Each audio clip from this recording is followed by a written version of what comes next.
11 مارچ 2011 کو جاپان کی سرزمین پر 7.8 شدت کا ایک خوفناک زلزلہ آتا ہے، مگر سب سے بڑی تباہی تو زلزلے کے بعد آنے والی سونامی سے ہوتی ہے،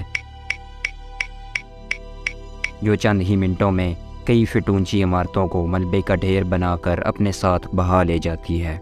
مگر اس سب کے دوران آسمان پر ایک حیرت انگیز اور عجیب منظر بھی دیکھنے کو ملتا ہے۔ زلزلے کے دوران اور زلزلے سے چند منٹ بعد تک آسمان عجیب اور منفرد قسم کی رنگ برنگی روشنیوں سے جگمگاتا رہتا ہے۔ زلزلے سے آسمان پر یہ روشنیاں کیوں پیدا ہوتی ہیں؟ زلزلے کیوں آتے ہیں؟ سونامی کا زلزلے سے کیا تعلق ہے؟ آج کی اس ویڈیو میں ہم یہ سب ہی جانیں گے۔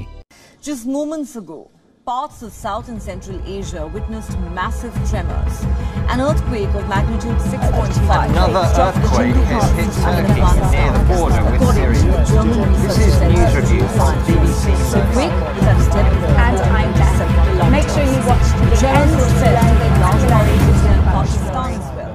People were seen rushing out of there.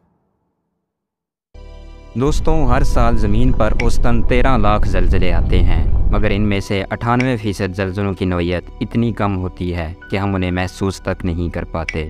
مگر بعض اوقات ان زلزلوں کی شدت یا نوعیت اتنی بڑھ جاتی ہے کہ چند ہی سیکنڈوں میں عمارتیں اور گھر مٹی کا ڈھیر بن جاتی ہیں اور بستیوں کی بستیاں اجڑ جاتی ہیں۔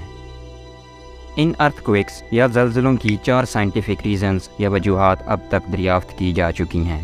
ان میں سے سب سے کامن وجوہات ٹیکٹونک پلیٹس کی حرکات اور زمین میں پایا جانے والا میگما یا لاوا کا اچانک نکلنا ہے۔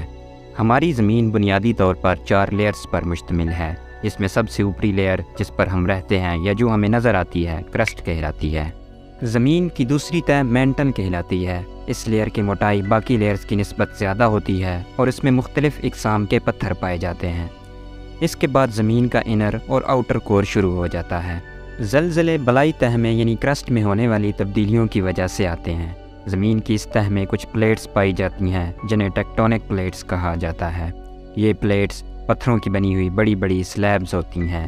ان پلیٹس کی کئی اقسام ہوتی ہیں اور لمبائی کے حساب سے یہ ایک پلیٹ یا ایک سلیب لاکھوں حتیٰ کہ کروڑوں اسکوائر کلومیٹر تک پھیلی ہوتی ہے۔ زلزلے آنے کی سب سے اہم وجہ ان ٹیکٹونک پلیٹس کی موومنٹ ہے۔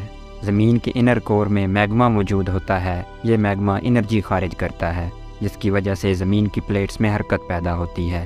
یہ ایک دوسرے سے ٹکراتی رہتی ہیں اور ایک دوسرے کی جانب سرکتی ہیں۔ بعض اوقات ایسا بھی ہوتا ہے کہ ان پلیٹس کے کنارے ایک دوسرے میں پھنس جاتے ہیں۔ اس دوران باقی پلیٹس تو حرکت کرتی رہتی ہیں، البتہ اس کا کنارہ دوسری پلیٹ میں اٹکا ہوا ہوتا ہے، اور اس دوران میگما سے بننے والی انرجی جمع ہوتی رہتی ہے۔ پھر ایک وقت آتا ہے کہ اس پلیٹ کی حرکت اتنی زیادہ ہو جاتی ہے کہ آخرکار پلیٹ کے کنارے ایک دوسرے سے الگ ہو جاتے ہیں، اور اسی وجہ سے سٹور ہونے والی انرجی ایک دم خارج ہوتی ہے، اور اس انرجی کے اخراج کی وجہ سے زلزلے کی لہریں ارتھکوئک ویوز پیدا ہوتی ہیں اور زمین ہل کر رہ جاتی ہے۔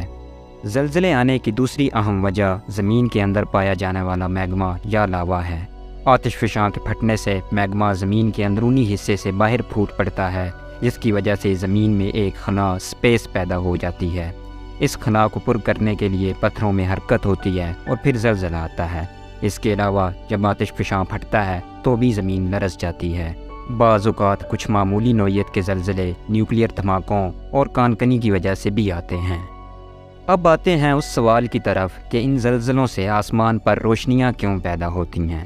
دوستوں، یہ ایک انتہائی ریئر غیر معمولی عمل ہے۔ اسے ارتھکوئک لائٹ فنومنا کہا جاتا ہے۔ اس فنومنا کا ذکر تاریخ کی کئی کتابوں میں بھی ملتا ہے، مگر شروع میں اسے ایک متھ ہی سمجھا جاتا تھا۔ مگر 2011 کے زلزلے میں جب انہیں واضح طور پر دیکھا گیا تو محققین ان کی سائنٹیفک وجہ تلاش کرنے کے لیے سر جوڑ کر بیٹھ گئے۔ کئی طرح کے لیب ٹیسٹ کرنے کے بعد اس فنومنا کی 2 ممکنہ وجوہات تلاش کی گئی۔ پہلی وجہ یہ کہ ٹیکٹونک پلیٹس جن کی حرکات سے زلزلے پیدا ہوتے ہیں، جب یہ بڑی سلیبز آپس میں رگڑ کھاتی ہیں تو ان کی دراڑوں میں موجود آکسیجن چارج ہو جاتی ہے۔